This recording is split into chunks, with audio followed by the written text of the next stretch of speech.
সুকান্ত পল্লী যাবে? তা যাবো না কেন মাসিমা, তবে 25 টাকা ভাড়া লাগবে কিন্তু। 25 টাকা? ওরে বাবা, 20 টাকা নাও, দেখছো তো বয়স্ক মানুষ। না মাসিমা, সুকান্ত পল্লীতে তো 25 টাকাই ভাড়া মাসিমা। তবে আপনি আমার মায়ের মতন, ঠিক আছে আপনি না হয় 20 টাকাই দেবেন। উঠে পড়ুন। দাঁড়াও বাবা দাঁড়াও, এসে গেছে। বলি একটু দাঁড়াও বাবা, ছোট বৌমার থেকে তোমার ভাড়ার 20 টাকা এনে দিচ্ছি। আর বলো না বাবা, ট্রেনতে আসার সময় ব্যাগটা তো নামাতেই ভুলে গেছি। ওই ব্যাগের মধ্যে আমার 2 জোড়া শাড়ি, জামা ও নগদ 1000 টাকা ছিল। আমার মেয়ে টাকাটা দিয়েছিল গো। ছোট বউ, ও ছোট বউ, দরজাটা খোলো মা। প্রায় 1 মাস তো মেয়ের বাড়ি ছিলাম। আসলে বড় বৌমার কাছেই যেতাম, নাতি দুটোর পরীক্ষা তো।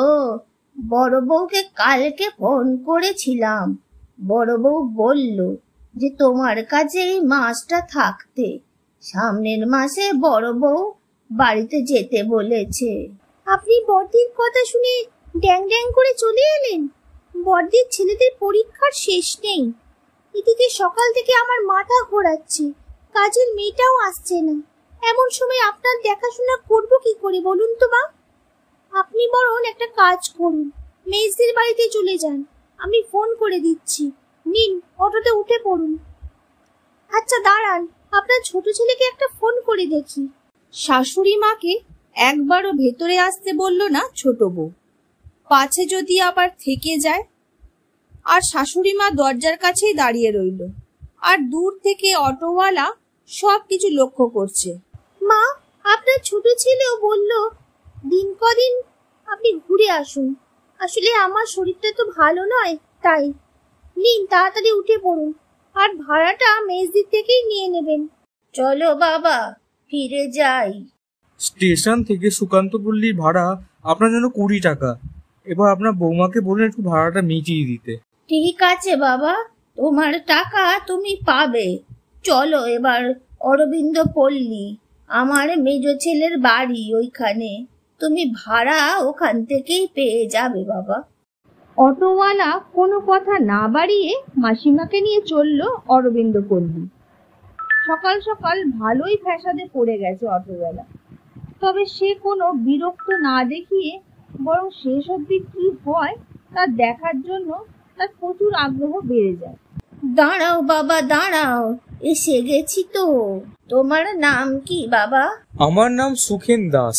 বাহ, বেশ নামখানা তো তোমার।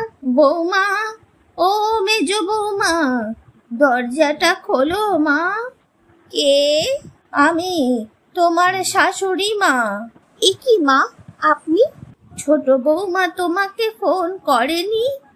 ও আসলে শরীরটা খুব একটা ভালো নয়, মাথার কি একটা রোগ হয়েছে, তার উপর কাজের লোকটাও আসছে না।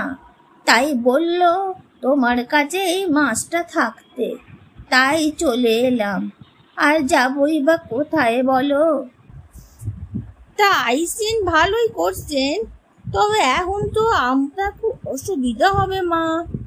আসলে আমার মা আইছে ডাক্তার দেখাতে, আর আপনি তো জানেন আমাদের থাকার মতো ওই 3টে ঘর। একটায় আমরা থাকি, আর একটা মা থাকে, আর এটা থাকে মন্টু। আর এই সময় মারে নিয়ে বহুত দৌড়াদৌড়ি করতে হয়েছে। আর আপনার সেবাই যদি না করতে পারলাম, তাহলে এই বাড়িতে আপনার থাকাই বা কোনো মানে হয় না মা। আপনার ছেলের সাথে আমার কথা হয়ে গেছে, কয়েকদিন পর মা বাড়ি ফিরে যাব, তারপর আপনারা নিয়ে আসবো। এই কটা দিন বরঞ্চ আপনি বড়দা বা ছোটদার বাড়িতে ওই এহান ওয়ান করে থাকুন না মা। ছোট ছেলের বাড়িতেই তো গিয়েছিলাম, কিন্তু ছোট বৌমার তো খুব অসুখ, ডাক্তারে দেখাচ্ছে, তার ওপর কাজের লোকও আসছে না। ওসব ফালতু কথা, ওকে আমি চিনি না। এক কাজ করুন, বড়দিরে ফোন করে দিচ্ছি, আপনি ওইখানেই যান। ওইখানে তো আর ঘরের অভাব নেই। তাছাড়া বর্দি ছেলেদের পরীক্ষা পিছায় গেছে, আপনি বরং সেইখানেই যান। ও ভাই অটোওয়ালা, তুমি মারে একটু হলদেডাঙ্গা পৌঁছে দাও দেখি। ওখানে মায়ের বড় ছেলের বাড়ি। ভালো করে রিক্সা চালাবে বুঝলে, রাস্তা খুব খারাপ, মায়ের বয়স হয়েছে তো। মাসিমা, এই পর্যন্ত আমার ভাড়া হয়েছে 40 টাকা। এবার দয়া করে ভাড়াটা মিটিয়ে দিন, তাহলে আমি আরো কয়েকজনকে তুলতে পারবো। যা ভাড়া লাগে বর্দি থেকে নিয়ে নিও, আমি দিতাম, কিন্তু আমার কাছে খুচরো নোট নাই। যাও যাও, দেরি করো না।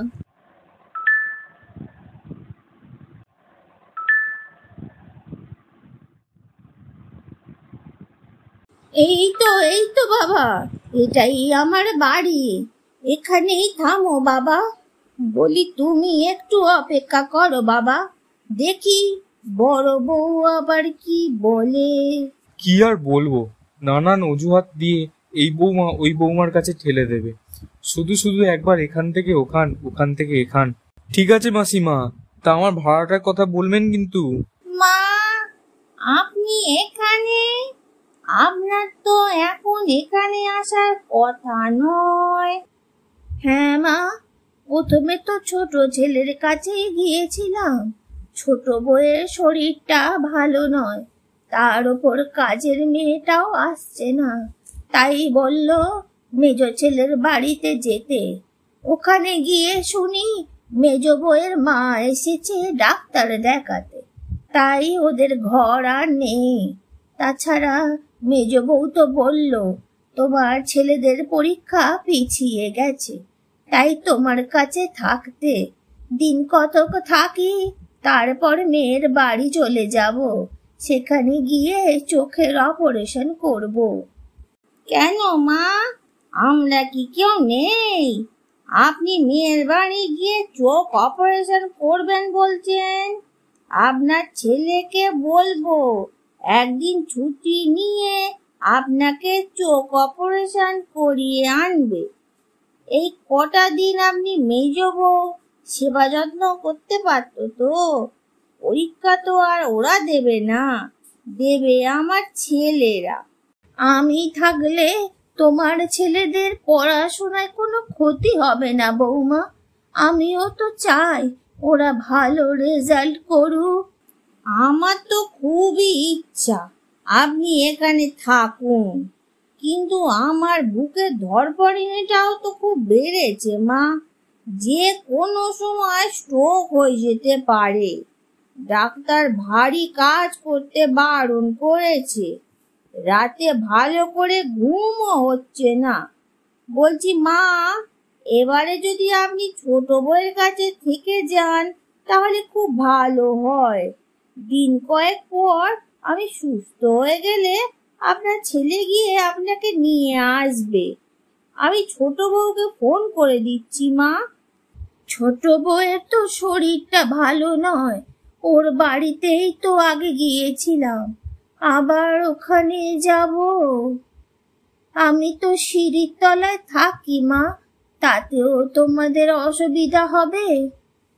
অমন করে বলবেন না মা, আপনার ছেলে তো বলেছে বাড়িটা তো আপনার নামে, তাই আপনার বড় ছেলেকে যদি দানপত্র করে দেন তাহলে ভালো করে বাড়িটা বানাতে পারে, তখন আপনার জন্য একটা ঘর থাকবে।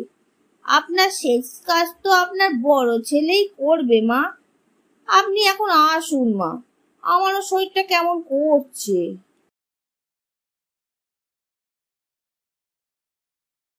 চলো বাবা সুখে, আমার এখানেও ঠাঁই হলো না। তোমাকে বেশ ঝামেলার মধ্যে ফেলে দিয়েছি বাবা, ভাড়াটাও দিতে পারছি না। আমার কাছে থাকলে আমি নিশ্চয়ই দিয়ে দিতাম বাবা। বলছি কি মাসিমা, আর আপনি কোথায় যাবেন? আপনার 3 ছেলের বাড়িতেই তো ঘুরলেন, কেউ তো আপনাকে রাখতে চাইলো না। এবার কি যে করবেন? বলি মাসিমা, আমার একটা ছোট্ট বাড়ি আছে, আপনি যদি কিছু মনে না করেন আপনি আমার বাড়িতে থাকবেন। সেই ছোট্টবেলায় মাকে হারিয়েছি, মিছে কথা বলবো না, কিন্তু আপনাকে প্রথমবার দেখতে আমার মায়ের কথা মনে হয়েছিল, তাই সাহস করে কথাটা বলেই ফেললাম। এ কি বলছো বাবা? নিজের ছেলেরাই তো তার বৃদ্ধ মাকে ঠাঁই দিল না, শুধু শুধু তুমি বা ঝুট ঝামেলা মাথায় নেবে কেন বাবা? না মাসিমা, আমি এটাকে ঝুট ঝামেলা বলে মনে করি না, আমি এটা মন থেকে বললাম। আপনি যাবেন তো মাসিমা? যেখানে নিজের ছেলেরাই তাড়িয়ে দিল আর তুমি আমাকে এত সম্মান দিলে, আমি নিশ্চয়ই যাব বাবা, তোমার বাড়িতে আমি নিশ্চয়ই যাব।